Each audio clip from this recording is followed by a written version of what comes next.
प्रेम और शांति की चाबी मिल जाती है। हमारे सिर से उतार करके कहां ला लेता है? पैर के नीचे ले आता है। Oh my God!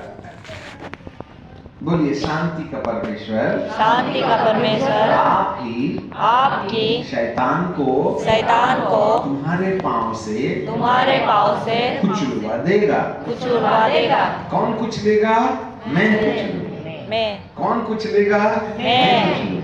किसको कुचलोगे? कब कुचलोगे? अभी कुचलोगे। कौन कुचलवाएगा? शांति के परमेश्वर। शांति का परमेश्वर क्या देगा? शांति देगा। तो शांति कहाँ मिलेगी? मंदिर के अंदर की मंदिर के ऊपर? हाँ, तो ऊपर जाना सीखना पड़ेगा। अंदर कब तक रहिएगा?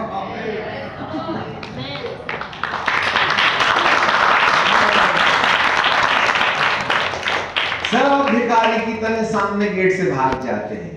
ड्राइंग रूम में उसके साथ स्टूल कुर्सी में बैठ करके घंटों घंटों बिना कोई एग्रीमेंट के, बिना कोई बातचीत के, बिना कोई सब्जेक्ट के वो एक दूसरे को झांकते और झांकते और झांकते। जब एक लड़का एक लड़की को झांकता है ना, तो घड़ी बंद हो जाती है। जब एक लड़का एक लड़की को झांकता है ना, तो घड़ी बंद हो जाती है। सूरज कब डूबता है पता नहीं चलता। ऐसे ही जब कभी कोई व्यक्ति मेरे प्रभु को खोजता, लेने के बजाय देने जाता, मुझे कुछ नहीं चाहिए, बस प्रभु आपको देखना है। हाँ प्रभु, I love you lord, I love you daddy, I love you my sweet, ऐसा कहने वाले व्यक्ति के जीवन में 1 घंटा हुआ कि 2 घंटे हुए कि 3 घंटे हुए, कुछ समझ में नहीं आता। और जब 2-3 घंटे के बाद जब आप बाहर आइएगा, तो तुम्हारे मन को ऐसा लगेगा, वाह बड़ा मजा आ रहा, क्या शांति आता है। और जब शांति आती है तो पैर के नीचे आ जाता है। बोलो, है कहाँ शैतान? तुम्हारे सिर के नीचे, सिर के ऊपर कि पैर के नीचे? कहाँ? टेंशन में रहोगे, कहाँ से पैर के नीचे रहेगा? घर में तो कोई ना कोई है, विसिल बजा के कबड्डी खेलने के लिए बोलता है, चलो कबड्डी शुरू, कबड्डी कबड्डी कबड्डी कबड्डी कबड्डी कबड्डी। कभी मामा का माथा खराब, कहीं पापा का माथा खराब, कहीं भैया का दिमाग खराब, कहीं बहन का दिमाग खराब। और जब किसी का नहीं होता तो हमारा खुद ही का हो जाता है। हम भी तो चिड़चिड़ा जाते हैं।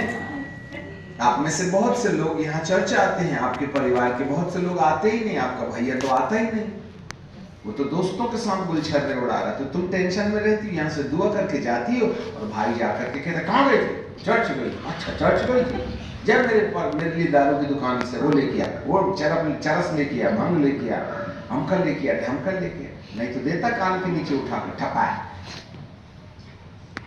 दुआ का धुआं निकल जाता है। यहां से प्रार्थना करके जाओ, घर में टेंशन का शेर खड़ा है।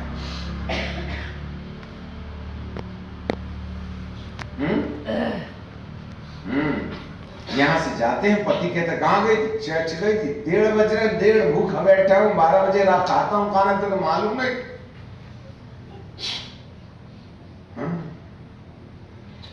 समझ रहे हैं भाई? पत्नी घर में, पति दुआ करके आया, आइए आइए, कहाँ गए थे? दुआ करने। आइए आइए, दुआ करने। बच्चे भूखे, खाना नहीं है, सब्जी लाइएगा तभी तुम्हारा सिर पकाऊंगी। पत्नी तलवार लेके खड़ी रहती है। दुआ करने गए थे हस्बैंड, है ना? और जैसे तैसे मैम जो है दुआ करके जाती है, हस्बैंड डंडा लेके खड़ा रहता है। मतलब डंडा मतलब समस्या।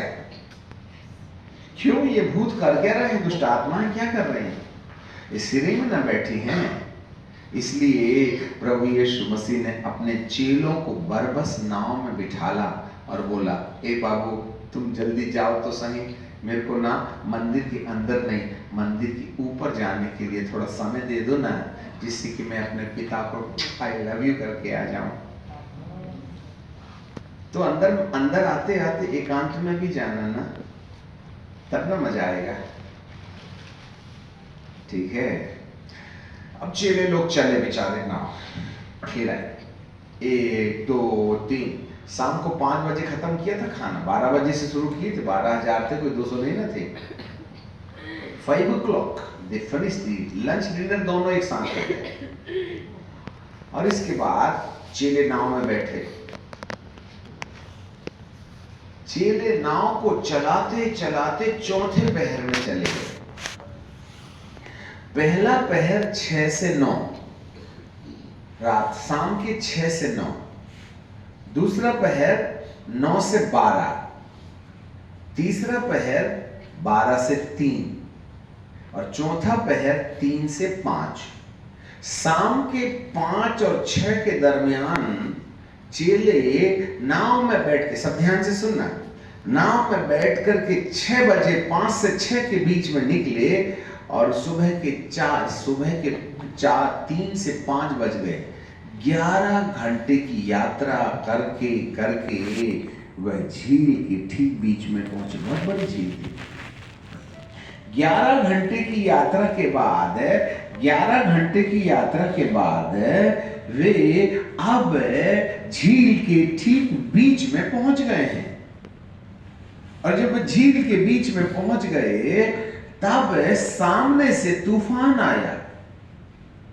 अब जरा देखिएगा, जहां हम जाते हैं, जो हमारी मंजिल है, जो हमारा टारगेट है, जब आप मंजिल में जाइएगा, जब आप लक्ष्य की ओर जाइएगा, जब आप अपना दर्शन पूरा करने जाइएगा, तो वहीं से दर्शन की जगह से तुम्हारे लिए तूफान खड़ा हो जाएगा। जिस दिन आप दान देने की बात करोगे उसी दिन गरीबी आ जाएगी। जिस दिन उपवास करने की बात करोगे उसी दिन मेहमान आ जाएंगे, और ऐसे वाले मेहमान आ जाएंगे कि तुमको चिकन बनाना ही पड़ेगा। और चिकन बनाते बनाते अरे वाह, आज तक तो ऐसा नहीं बना था, आज तो कमाल हो गया। तो फिर हम क्या कहते हैं, एक काम करते हैं, आज फास्टिंग नहीं करते, कल कर। जिस दिन तुम फास्टिंग की बात करोगे उसी दिन मेहमान आएंगे। जिस दिन तुम दान देने की बात करोगे उसी दिन जो है ना गरीबी आ जाएगी। और अपने बेटे का नाम है शांत कुमार, और आप कहेंगे आज मैं उपवास करके खूब अकेले में प्रार्थना करूंगी, उसी दिन तुम्हारे शांत कुमार नाम का बच्चा खेलते खेलते वो क्रॉकरी की डोली पर जाएगा अलमारी के पास में, और जोर से हिलाएगा और क्रॉकरी टूट करके नीचे गिरेगी। अब अपने शांत कुमार के कान में ठटक करके और उसको ना बिल्कुल लाल गाल कर देंगे और गुस्से के मारे उसको पटक देंगे, और उसके बाद कहेंगे अरे मैं तो दुआ करने वाली थी। परीक्षा आई कि अपने को बुखार आया, मलेरिया हो जाता है। सोमवार से शनिवार तक नंबर 1 खेलते हैं, परंतु शनिवार की रात को कमर दुखने लगती है। ऐसा लग रहा है कि आज बुखार आएगा, आज चर्च नहीं जाते। चल तुमको थोड़ी ना चर्च जाने देगा वो। सोमवार से शनिवार बिल्कुल बुखार नहीं आएगा, बस शनिवार की सुबह सुबह आ जाएगा, जिससे कि तुम चर्च ना जा सको। कहने का मतलब ये है कि जिस ओर वो जा रहे थे वहीं से तूफान आ गया, ऐसे बाइबल कहती है। और प्रभु यीशु उनके साथ नहीं थे साहब, वो तो एकांत में बैठे थे। अब जब कभी भी तूफान आया था तो गुरुदेव साथ में थे, परंतु आज प्रभु ने जबरदस्ती निकाल दिया और बोले जाओ, और वो खुद ऊपर बैठा है और सामने से तूफान आ गया। अरे जब प्रभु रहते तो आता तो कम से कम सामने वाला इंतजाम कर लेता। अब वो वहां, हम यहाँ, वो तो दुआ कर रहा, और हम तो भैया सामने में तूफान में आ गए, और इतना तूफान कि वो पानी निकाल निकाल के फेंक रहे, जितना फेंकते उससे ज्यादा पानी आ जाता। और जितने भी चेले थे ना उल्टी गिनती गिनने लगे। पतरस भैया कहते हैं हे प्रभु, कम से कम एक बार गर्लफ्रेंड को देख लेता, पत्नी को लव यू कर देता। अब तो जा भी नहीं सकते, आ भी नहीं सकते, क्योंकि 11 घंटे हो गए और नाव कहाँ है, बीच में है। आगे भी नहीं जा सकते क्योंकि तूफान नहीं बोलता, और पीछे भी नहीं जा सकते क्योंकि 11 घंटे हैं। 5 बजे से सुबह के 5 बज गए थे। ऐसी दिक्कत में प्रभु छोड़ देता है। अब आपको क्या लगता है कि ये समस्या क्यों आ रही है? Why this kind of situation is surrounding us? What God wants to teach in this negative situation? हाँ? देखो, प्रभु ने जबरदस्ती नाव में बिठाला था। जरा ध्यान से सुनना। प्रभु ने जबरदस्ती नाव में बिठाला था कि तुम जबरदस्ती जाओ। चेले जाना नहीं चाह रहे थे, क्योंकि प्रभु कई बार हमको क्लास में बिठाल के भी सिखाते हैं, पर कई बार फील्ड में भेज के सिखाते हैं। आज 90% कलीसिया क्लास में पादरी के द्वारा सुनती सीखती है, परंतु सही रीति से प्रभु हमको फील्ड में भेज देते हैं। जाओ जाओ जाओ। और तूफान को बोलते हैं, ए इनको बीच में जाने देना और फिर तू चलना। हो क्या? अब इनको आज एक नई ट्रेनिंग दूंगा। ये क्लास में बैठ बैठ के कॉपी गोदते रहते हैं और नोट्स बनाते हैं, परंतु इनको आइडिया नहीं है।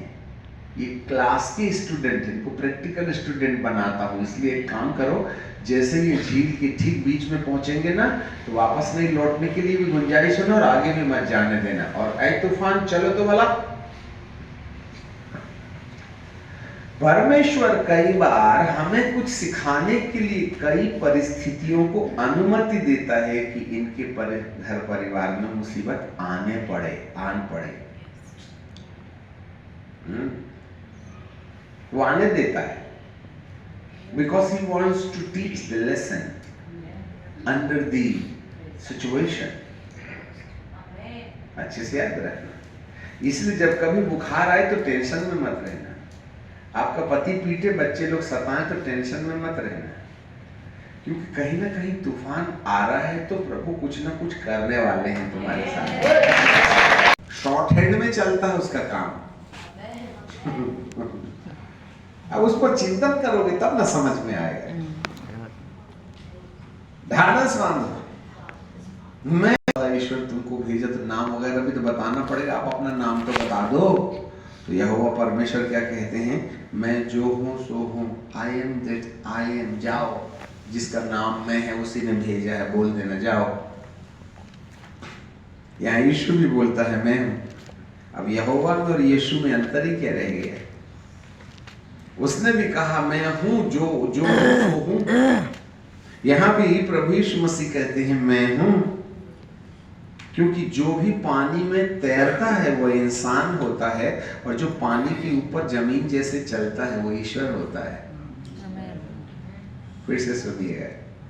जो पानी में डूब जाता है, जिससे बचने के लिए तैरना पड़ता है, वह इंसान होता है। और जो पानी के ऊपर ऐसे चलता है जैसे जमीन में, तो वो परमेश्वर रहता है। और यीशु अपने आप को परमेश्वर साबित करना चाहते हैं, इसलिए पानी के ऊपर चल के आए। दूसरी नाव खेते हुए नहीं आए ना, तैरते हुए आए, पानी के ऊपर चलते आए। Jesus wants to prove that I am not a leader, I am not a guru or master, but I am the God who has the authority over the ocean। पानी पर चलता हूँ। पानी पर डूबना ये सामान्य बात है, और पानी के ऊपर चलना ये अद्भुत काम है। बोलिए, पानी पर डूबना ये सामान्य बात है, ये सामान्य बात है। पानी के ऊपर चलना ये अद्भुत काम है, ये अद्भुत काम है। और हमारा परमेश्वर अद्भुत युक्ति करने वाला परमेश्वर है। हमारे पर मरकुस यशायाह अध्याय में लिखा है वह अद्भुत युक्ति करने वाला परमेश्वर है।